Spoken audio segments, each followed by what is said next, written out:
Jerome Mayhew. Madam Deputy Speaker.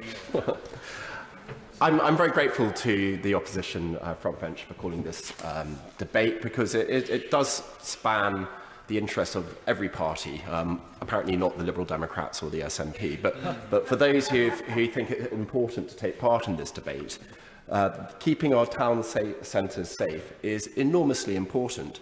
And they're safe from all sorts of concerns, so from public disorder, stretching them to more serious violence on the streets, to low-grade antisocial behaviour, which can be an absolute scourge in our communities, and then also, and particularly important for this debate, in shoplifting and also violent shopping, or violence associated with shoplifting. But that does take us to the meat of the motion that Labour has put forward for our consideration today. Is that their primary suggestion is that we need a new offence to deal specifically with violence against shop workers, presumably because the argument behind that is that the offence against shop workers is so different from other workers or other people on the high street that the tariff associated with that offence will be in some way different. And I know, I listened carefully to what the Shadow Minister from the front bench opposite said in his opening remarks, but it left me confused because, as he's very well aware, we already have Section 156 of the Police Crime Sentencing and Courts Act in 2022, which deals specifically with assaults on those providing a public service, which I think is common ground amongst all of us that would include shop workers. And under the terms of that section, which I'm not going to read out, I'm going to spare you that, but it requires an assault against a shop worker to be considered an aggravating factor, an aggravating offence. And that leads us to tariff.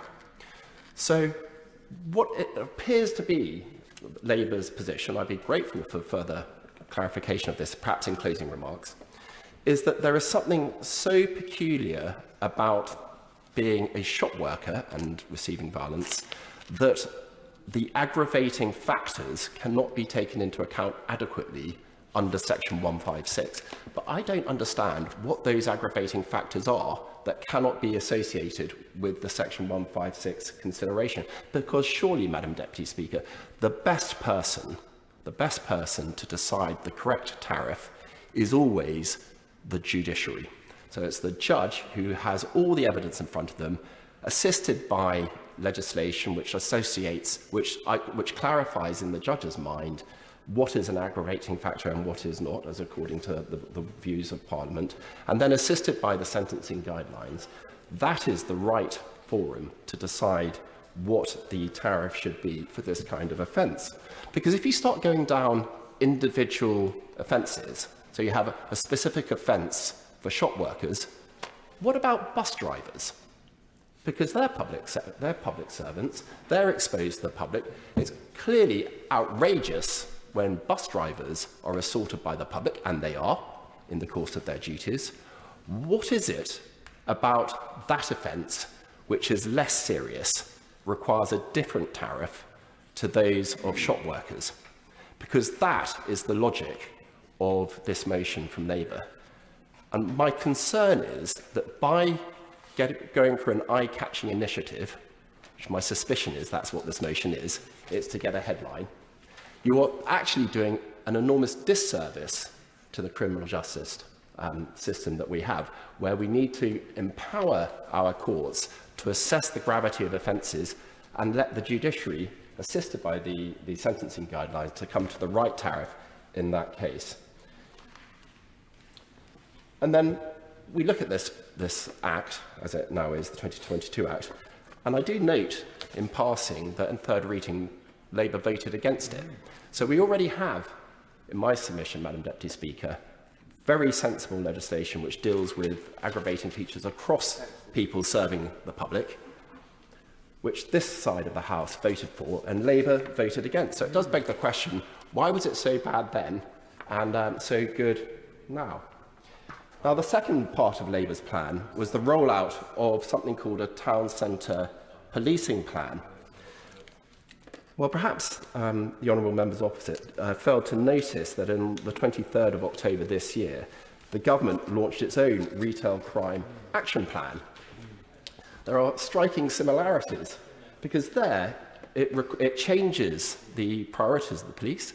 It encourages it, in fact, requires them to prioritise attendance to shoplifting with violence in particular, shoplifting where a suspect has been detained, and shoplifting where it is necessary for the police to attend to secure evidence. These are exactly the kind of things, Madam Deputy Speaker, where we do want the police to attend to reinforce the public's faith that in the argument that every crime needs to be investigated, every crime needs to be brought to justice, and no crime is too small, as the front bench mentioned in their opening remarks, to have investigation. It also prioritises hotspot patrols by the police and sets up Pegasus, which is the specialist policing team which deals with crime gangs. So this is organised crime using shoplifting gangs as a mechanism of driving revenue. And it's very important that that is dealt with as well. I'm glad that the Retail Crime Action Plan does tackle this. So it does seem to me, Madam Deputy Speaker, that Labour appear to be announcing, or rather re-announcing, what is already government policy. And that leads me to the third part of their plan, which is to announce 13,000 extra police and PCSOs to be used in town centres. I mentioned in passing that the comfortable majority of that number are the PCSOs and not police officers. And this appears to be dressing up a £360 million investment and ignoring the £3.6 billion investment that the government has already put into the police, generating 20,000 extra police officers in the last 3 years.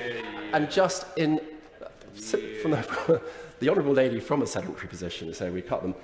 I can tell you from the experience of Norfolk that we now have 1,897 police officers serving right now, more than ever before, and that's an increase of 269 officers, which is driving down crime and increasing the capturing of criminals in Norfolk and in Broadland in particular.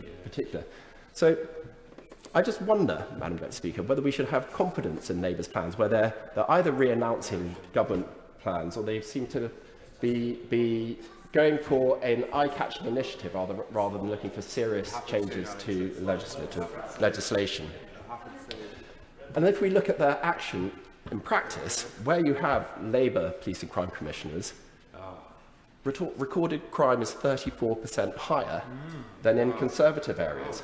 So the lived experience of all of our constituents is that when Labour is in charge, and it's a devolved matter, crime is much higher.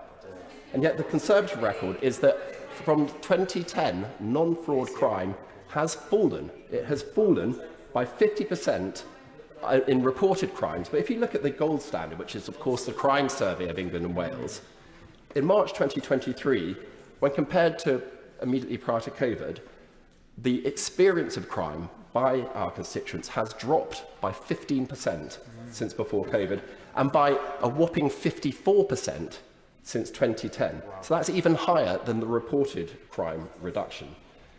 And just finally, Madam Deputy Speaker, when I speak to senior police officers in Norfolk, and this is a particular conversation that I have in mind with a seasoned officer, he said, when I started out, if we had then the crime numbers that we have now, I'd have bitten your arm off. Because crime has fallen under the Conservative government. And we should recognise that in this debate.